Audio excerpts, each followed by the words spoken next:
As a psychologist हम जब practice करते हैं हमें पता है कि हमारे पास जो क्लाइंट आते हैं वो कितना रिलेशनशिप इश्यूज़ के साथ डील कर रहे हैं। रिलेशनशिप्स के साथ डील कर पाना आसान नहीं है और आजकल शायद बहुत ज़्यादा मुश्किल होता चला जा रहा है। कई बार कुछ लोग होते हैं जो रिलेशनशिप में बहुत ज़्यादा क्लिंग करते हैं, जो बिल्कुल ही अपने आप को छोड़ नहीं पाते, बहुत एंशियस हो जाते हैं। अगर कोई भी पार्टनर उनका कुछ भी बोल देता है या फ़ोन भी नहीं उठाता है, बहुत एंशियस हो जाते हैं, वी आर सीन। और कुछ लोग ऐसे हैं जिनको परवाह नहीं पड़ी है, राइट मैम? तो कई तरीके के लोगों को हम देखते हैं और हमें समझ में नहीं आता है व्हाट इज़ हैपनिंग हेयर और किस तरीके से जो रिलेशनशिप काउंसलिंग के लिए आ रहा है उसको काउंसिल किया जाए। सो ऐसे में अटैचमेंट थ्योरी के बारे में जानना बहुत ज़रूरी है।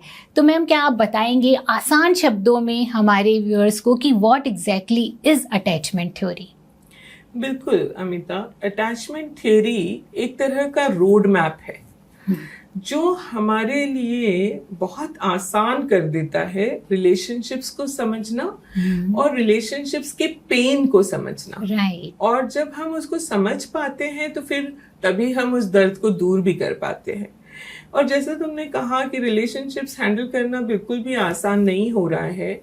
लेटेस्ट डेटा जो एनसीआरबी का है उसमें जो नंबर ऑफ सुसाइड्स हुए इंडिया में एक साल में, उसमें से 35% रिलेशनशिप के कारणों की वजह से हुए। तो रिलेशनशिप कितना बड़ा मुद्दा बन चुका है। राइट। और इसके लिए एक साइंटिफिक फ्रेमवर्क की जरूरत जो है वो अटैचमेंट थ्योरी पूरी करती है। पर अटैचमेंट थ्योरी पहले बच्चों और माता पिता के कॉन्टेक्स्ट में बनाई गई, डेवलप हुई।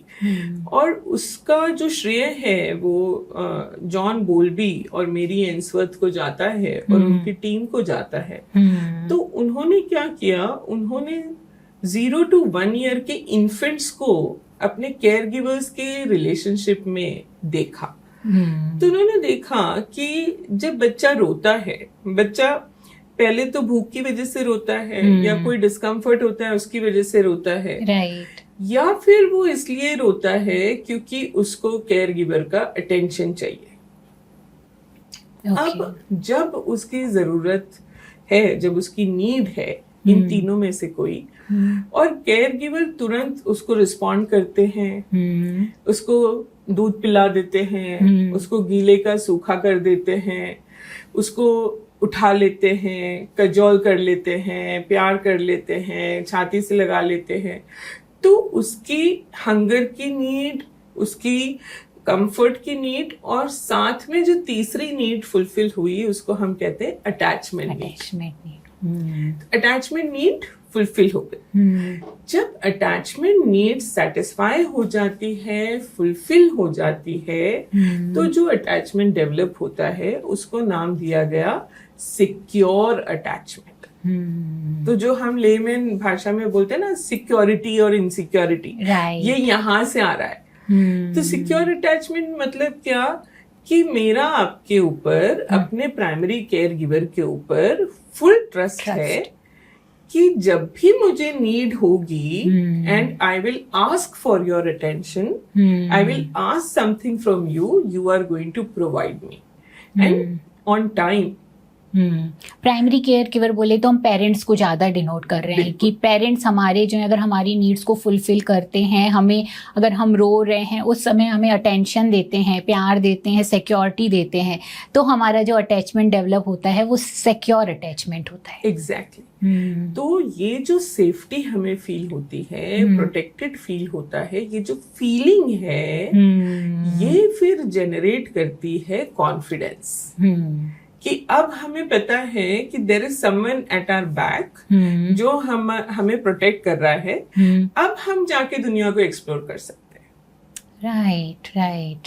ठीक है ना? तो सिक्योर अटैचमेंट वाले जो लोग हैं वो ऐसा नहीं है कि वहीं पे बैठे रहेंगे, जाकर पूरी दुनिया में दूसरे अटैचमेंट्स नहीं एस्टैब्लिश करेंगे, पर दे विल बी सिक्योर। एक कहते हैं ना कि एक खूंटा बंध गया है, एक नींव बन गई, एक फाउंडेशन स्ट्रॉन्ग है, तो अब और कोई चिंता नहीं है। राइट। तो हमें पता है कि कोई है जो हमारे लिए है यहाँ पर, तो हम कुछ भी करेंगे या बाहर भी जाएंगे, नई चीजें भी एक्सप्लोर करेंगे, but we will be we are secure in our own inside, like हमारे अंदर फीलिंग एक अच्छी सिक्योरिटी वाली रहेगी। एग्जैक्टली। जिस रिलेशनशिप में एंशियस अवॉइडेंट पर्सन हो, उस रिलेशनशिप में कितना पेन है, सोचो। बहुत पेन है एक्चुअली, क्योंकि आई थिंक पार्टनर बहुत सफर करता है, उसको समझ नहीं आता कि उसको करना क्या है, इसको देना क्या है, बिल्कुल। प्यार देना और है कि मान नहीं लीजिए देना है। अगर रिलेशनशिप काउंसलर जिसके पास आप जाते हो वो भी इन्फॉर्म्ड नहीं है अबाउट अटैचमेंट, राइट। अगर उनको ये बात बतानी ना आए, अगर उनको ये नहीं बताना आए कि भाई प्यार तो आप दोनों के बीच में है, पर प्यार के साथ साथ ये जो इंटरैक्शनल साइकिल है इसको हमें ठीक करना है, राइट। तो काउंसलर्स तो जनरली निगेटिव इंटरैक्शन से घबरा जाते हैं। अच्छा। भाई जब कोई कपल आपके क्लिनिक में झगड़ा कर रहा हो आपके ऑफिस में, तो काउंसलर बोलते हैं भाई रुक जाइए लड़िए मत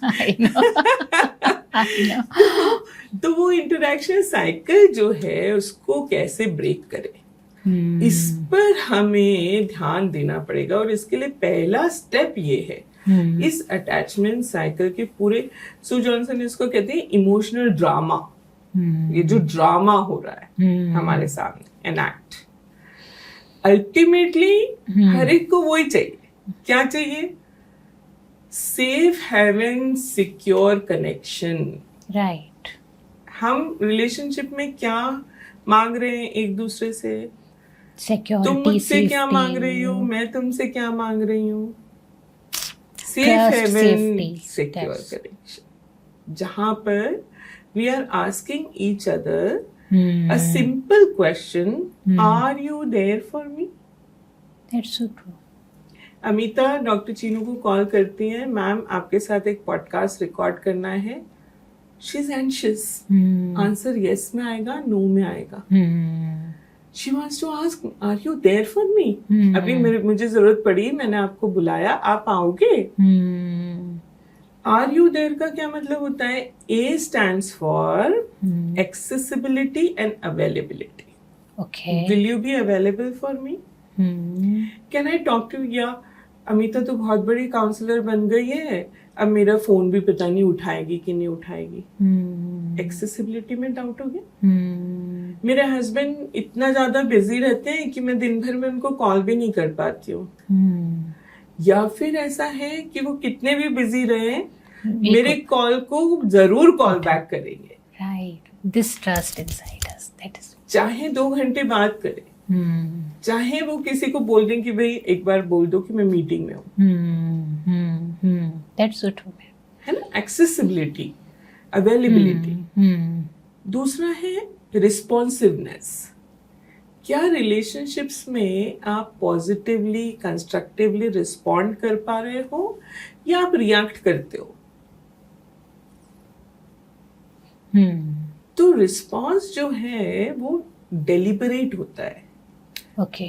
जहां पर आप, मान लो सामने वाला किसी बात के लिए प्रोटेस्ट कर रहा है, मान लो वो कह रहा है कि आपने तो आने में देर कर दी और मैं अपसेट हूँ, रिएक्शन क्या होगा तुम्हारा? तो यही रहता है, अभी कोई बंदा ऑफिस से आया है नहीं और तुमने अपनी कहानी शुरू कर दी, तुमने हमसे ये पूछा भी नहीं, ये तो हुआ रिएक्शन। और अगर हम पॉज करते और रिस्पॉन्ड करते, कहते कि आई नो कि तुम बहुत इंतजार कर रही होगी, और फिर अपनी बात बताते, तो वही की वही बात एक पॉजिटिव इंटरैक्शन में चेंज हो जाती है। That's so true, है ना? तो रिएक्शन को हमने क्या किया? कन्वर्ट कर दिया रिस्पॉन्स में। अब ये आपको पैदा होते से ही नहीं आता, सीखना पड़ता है। और जिन रिलेशनशिप्स में प्रॉब्लम्स हैं वहां पर अगर आप बैठ के सीखेंगे, रिलेशनशिप काउंसलर कैसा होता है? एक कोरियोग्राफर की तरह होता है, जो म्यूजिक चल रहा है ना आप दोनों के बीच में, उस म्यूजिक को चेंज करता है, आपको स्टेप्स बताता है कि कैसे आप एक दूसरे के साथ भिड़ोगे नहीं डांस करते हुए, कैसे एक ब्यूटीफुल डांस आप दोनों के बीच में हो पाएगा। तो ये रिस्पॉन्स हुआ आर, और ई हुआ एंगेजमेंट। ओके। क्या कपल्स एक दूसरे के साथ बैठ रहे हैं, कोई बातचीत कर रहे हैं, कोई ऐसी उनकी आपस में मिलती जुलती सी हॉबी है, कोई म्यूचुअल इंटरेस्ट है। लेकिन क्या वजह है मैम कि कुछ लोग बहुत ज़्यादा ऐसे हो जाते हैं, जैसे सीकिंग वाले हो जाते हैं, किसी का बहुत ज़्यादा एंशियस हो जाते हैं, और कौन से लोग हैं जो इसमें कन्वर्ट हो जाते हैं कि दे अवॉइडेंट हो जाता है? क्या उसका कुछ पेरेंटिंग में कुछ खास स्टाइल रहता है जिसकी वजह से होता है? देखिए, अगर केयर गिवर का रिस्पॉन्स इनकंसिस्टेंट है, अच्छा, तो एंशियस होने के चांसेस ज्यादा है। अच्छा, पर अगर केयर गिवर का रिस्पॉन्स हार्श है, अच्छा, अगर चाइल्डहुड ट्रॉमा हो रहा है, अगर निग्लेक्ट हो रहा है, अगर बच्चे के साथ कोई अब्यूज हो रहा है, तो फिर अवॉइडेंट होने के चांसेस ज्यादा है। इसमें देखिए 4 चीजें हैं समझने के लिए। वैसे तो अटैचमेंट थ्योरी इतनी इंटरेस्टिंग है कि इसको कितनी ही बात करो, मेरे ख्याल से अगर तुम एक पूरी पॉडकास्ट सीरीज भी इसके लिए डिवोट कर दो तो कम पड़ेगा। पर 4 चीजें हम समझ सकते हैं कि जो सिक्योर है वो क्या सोचता है। जो सिक्योर है वो ये सोचता है, I am lovable and the other person is trustworthy. Right. ठीक है। जो इनसिक्योर प्रीऑक्यूपाइड है वो क्या सोचता है, I am lovable but the other person is untrustworthy. Okay, okay, ठीक है ना। जो अवॉइडेंट है वो क्या सोचता है, आई एम अनलवेबल, मैं ही अनलवेबल हूं, क्योंकि उसको बचपन में ट्रॉमा सहन करना पड़ा है। अच्छा, तो वो अपने आप को इंटीमेट रिलेशनशिप से बचाता है। ओके। इंटीमेसी अपने आप में उसके लिए थ्रेट होती है। वो सोचता है कि मैं किसी के ऊपर इमोशनली डिपेंडेंट होऊंगा और फिर ये भी मेरे साथ वैसा ही करेंगे, तो इससे बेटर है कि मैं इन्वॉल्व ही नहीं हूँ इमोशनली। तो ये अपने इमोशंस को सप्रेस करते चले जाते हैं, जो लोग बचपन में बैरियर बना देते हैं, अपने आसपास एक गार्ड खड़ा कर लेते हैं कि कोई मुझे हर्ट ही ना कर पाए। बिल्कुल। तो ये जो, और चौथा क्या है, I am unlovable and the other person is also untrustworthy. Okay, तो दोनों तो ही अवॉइडेंट भी हो गया और एंशियस भी हो गया। है ना। तो आप सोचो कि ये अटैचमेंट स्टाइल्स जब रिवील होंगे रिलेशनशिप काउंसलर के सामने, तो कहाँ कहाँ काम करना पड़ेगा। राइट। अगर मैं ही अनलवेबल हूं तो काम तो फिर अपनी खुद की सेल्फ इमेज से स्टार्ट होगा, सेल्फ कॉन्सेप्ट से स्टार्ट होगा। Right. We will have to help them to bring themselves together.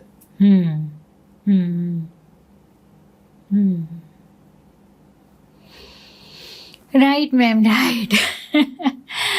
कैसे लोग अपने अंदर आइडेंटिफाई कर सकते हैं अपने खुद के अटैचमेंट्स को और सामने अपने पार्टनर को, क्योंकि दैट इज़ द क्रक्स। अगर हम रिलेशनशिप में जाते हैं और वो वर्क नहीं कर रहे हैं, वी कैन सी कि हमारे बीच में बहुत तनातनी है, हम ट्रस्ट नहीं है, इनसिक्योरिटीज हैं, तो कैसे आइडेंटिफाई कर सकते हैं लोग? कुछ चीजें तो हमारे डिस्कशन में सामने राइट, राइट, कि बहुत एंशियस होते हैं। अगर आप ये देख रहे हो कि थोड़ा सा भी दुराव आने से या थोड़ा सा भी सामने वाले के की अनअवेलेबिलिटी से आप इस हद तक परेशान हो रहे हो, तो समझ जाओ कि there is something that is wrong with my attachment style. Right. और अगर आप ये देख रहे हो कि मैं अंदर तो प्यार महसूस करता हूँ, पर सामने वाले के डिमांड करने के बाद भी अगर मैं उसको उस तरह से इमोशनल कनेक्ट नहीं दे पा रहा हूँ, तो दैट मीन्स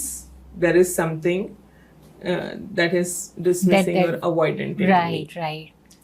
तो ये मेरे ख्याल से 2 चीजें हैं जिसके बारे में हम सजग रह सकते हैं रिलेशनशिप में। और एक और बात मैं बताती हूँ, कभी कभी लोगों के साथ क्या होता है, रिलेशनशिप प्लेटो की तरह नहीं चलती कि खराब है तो खराब ही चल रही है, अच्छी है तो अच्छी चल रही है।